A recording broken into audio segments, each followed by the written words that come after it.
We're going to start with everyone in this room. I'd like to invite Avihu Levi, who's head of product for StarkWare, to the stage to talk about StarkExchange.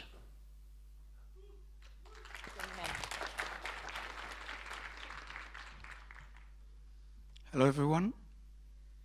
So I'm going to start with a bold statement on how we are in StarkWare building the best crypto exchange in the world, and even a bolder statement how we build the best exchange in the world, period. So I'll start with the current state in crypto. So when you want to trade crypto today, you can choose between risk your money in a centralized exchange or have a poor trading experience in a decentralized one. So as most of us probably know, centralized exchange, they offer scale, they're inexpensive to trade, but they are custodial. That means that you can choose the custody service that you're using. You have to handle your coins to the exchange. On decentralized exchange, on the other hand, you get a self-custody trading, but the DEXs are not scalable and they are expensive to trade for the user. Therefore, we have StarkExchange. And with StarkExchange, you can enjoy the best of both worlds. So a Stark-powered exchange is scalable, inexpensive, and self-custodial. So that means that the user can enjoy all the benefits of a centralized exchange, but without handling the money to the exchange. He can actually choose whatever custodial service he wants to, or even trades from his own wallet. Okay, I'll give a very brief explanation on how the basic flow of StarkExchange currently works. If you want to get more details on how it works from the technical side, we have various blog posts and presentation presenting it that are available. So what's the basic flow for StarkExchange? So let's start with Alice, and Alice has her own chain wallet on Ethereum, and now she want to join the StarkExchange micro universe. So she starts with on-ramp her funds from her on-chain wallet to her off-chain one.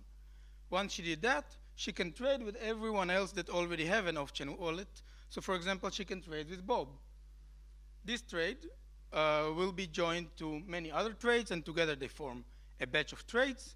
For every batch, there will be later a proof generated and be submitted on-chain to be verified by our on-chain verifier. So basically, step number 3 and 4 is where the magic happens, and we use proofs to basically make the verification of a trade much cheaper or logarithmically cheaper than what it would be otherwise. Okay. So now in the current system, as we describe it, Alice can trade with anyone who has an off-chain wallet. So for example, if Bob has a wallet, she can do many trades with him and enjoy all the benefits of StarkExchange. So she can enjoy a scalable, inexpensive system. She can do high throughput trades, a very good trading experience from her wallet, what's not. But what happens if Alice wants to, for example, interact with Carol, and Carol doesn't have an off-chain wallet? Well, the simplest case is if Alice has enough funds, say that she wants to pay Carol for an ice cream, and that ice cream costs 100 DAI. It's an expensive ice cream, so then she can simply pay from her on-chain wallet. But what happens if Alice doesn't have 100 DAI in an on-chain wallet, just an off-chain one? Well, in this case, Alice will have to withdraw her funds from her off-chain wallet to the on-chain one. And in our system currently, withdrawal means that you have to wait a time that we call the proof time, because since you have to wait for a proof to withdraw, you have to wait a couple of minutes before you see your funds from the off-chain wallet on the on-chain one. And this is a barrier. This is what we call the proof time barrier. And this is something that we would like to break to create a better experience for the user and the ability to interact from its off-chain wallet. Now, as some of you may notice, the tiny figure there in the center, so it's a tortoise, which is also a slow turtle. And here we have a fast turtle. This is the first time that we present on stage fast withdrawals, and we use fast withdrawals in order to break the proof time barrier. So a very simple, basic, short explanation on how fast withdrawal works with omitting some of the details. Say that Alice wants to withdraw those 100 DAI really fast. So she starts with a transaction, a conditional transaction that she sent to the operator. She signed this transaction that gives the operator those 100 DAI off-chain under some condition. When the operator gets that, the first thing that he does, he verifies that Alice actually has those funds on her off-chain wallet, and if she does, he transfers those 100 DAI on-chain from his own on-chain wallet to hers, and then because he did that, he can later execute the off-chain transaction and get those 100 DAI back off-chain. So basically now, Alice, with fast withdrawals, can expect getting money from her off-chain wallet to their on-chain one within a time that equal or almost equal to what we call a blockchain time, a single on-chain transaction. And fast withdrawals already make the situation much better, but we can do even better than that. So for example, if Alice wants to pay Carol for the ice cream, she doesn't have to go through the process. She doesn't necessarily have to go through the process of off-chain wallet to her on-chain wallet and then pay Carol on-chain. She can actually execute a transaction directly with a similar method. She can execute the order any transaction directly from her off-chain wallet to Alice on-chain one. And now think of Carol, not just as an ice cream seller, but actually can be, for example, Uniswap or Kyber or any on-chain matching engine. So actually you get a benefit that you can, within a single transaction, interact from an off-chain wallet that can trade with everything in StarkExchange to an on-chain one that can actually interact with on-chain contracts. Now the next thing is a little bit more surprising. We can actually do one step further. So say that Dave works in Bitcoin Coffee in Prague and he only accepts Bitcoin. And Alice comes to the Bitcoin Coffee, but she has her off-chain wallet, right? She has Ether there. So within a similar mechanism, we can allow Alice to actually pay from her off-chain wallet with whatever currency available to her from the operator in a trustless way to Dave on the Bitcoin blockchain. So the whole user experience now of an off-chain wallet becomes much, much better. It basically gives the user a seamless transaction experience from his off-chain wallet. And therefore, he can execute almost everything that would be possible from the on-chain one through his off-chain wallet. Okay.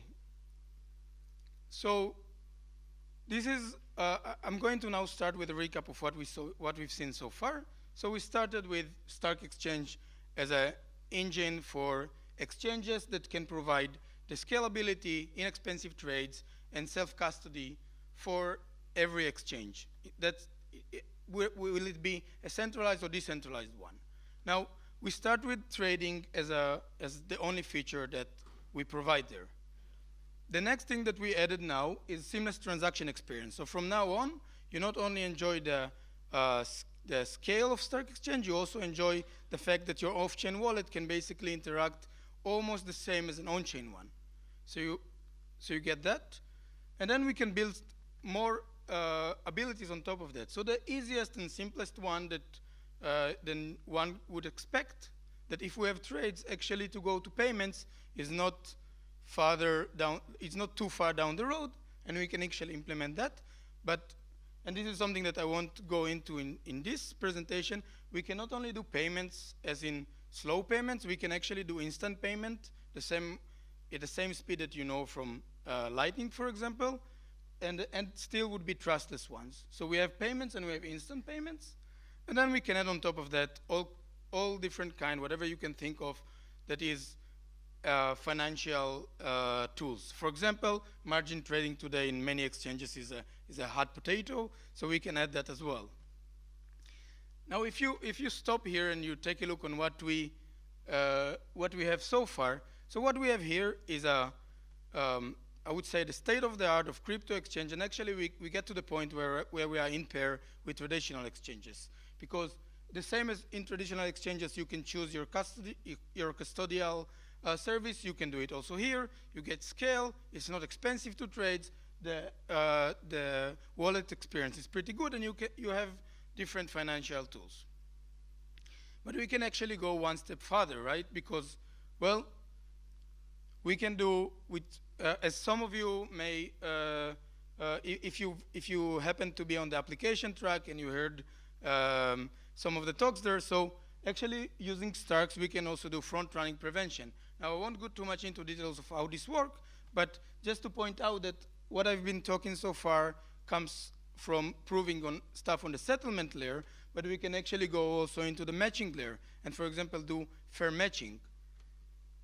And another important topic that we can definitely implement is regulated privacy, meaning that the traders get to keep their private balance, private trade history even, or orders, like whatever is possible by the regulator, and still the regulator can run over all this information. We can give him access to check whatever functionality he wants without the need to get the data that he doesn't need for that from the trader itself. So those two abilities, front-running prevention and regulated privacy, are ones that are very desirable in the traditional exchanges, not just the crypto ones, but they are not currently exist in a form that you can actually trust. And here we offer a form to solve them on top of the existing infrastructure, and therefore you make a product, because we solve it in a trusted way, you make a product that is actually better than all the existing ones. So with doing that, we not only provide or build the best crypto exchange, but actually the best exchange in the world. Thank you.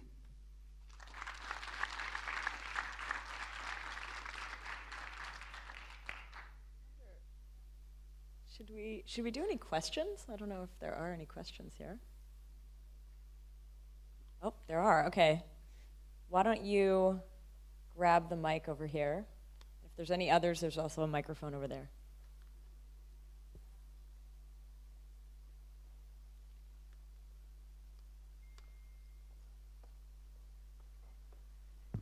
Can you talk more about the front-running resistance and the regulated privacy? Yeah. Yes, I'll give it like in a very high level. So before, some people presented different method how to go with front-running, but the really high level, I'm going to simplify some things. On front-running, you can think of the way that we think currently to go is that, well, if we let people publish orders, let's say they publish them on-chain for the moment, and those orders are such that they have a time lock, so the operators know that at some point in the future he will be able to know what's inside, but when you post them, nobody knows. So their only priority matters might be fee ones, but everybody can just post those time-locked puzzles that includes their order on-chain, and later on, the operator knows after some time, let's say after 1 minute, the operator can open all those orders and then execute them. So you get a late execution, but almost without hurting the speed of submitting orders, and this execution will be fair. And the one way to use Starks here is to, instead of showing every execution on-chain, you can just commit to them anywhere that you would like to, and just prove that the way that you committed to the orders is also the way that you executed them with Starks. Thank you. Very cool. Thank you so much for the talk, Avihu. Thank you.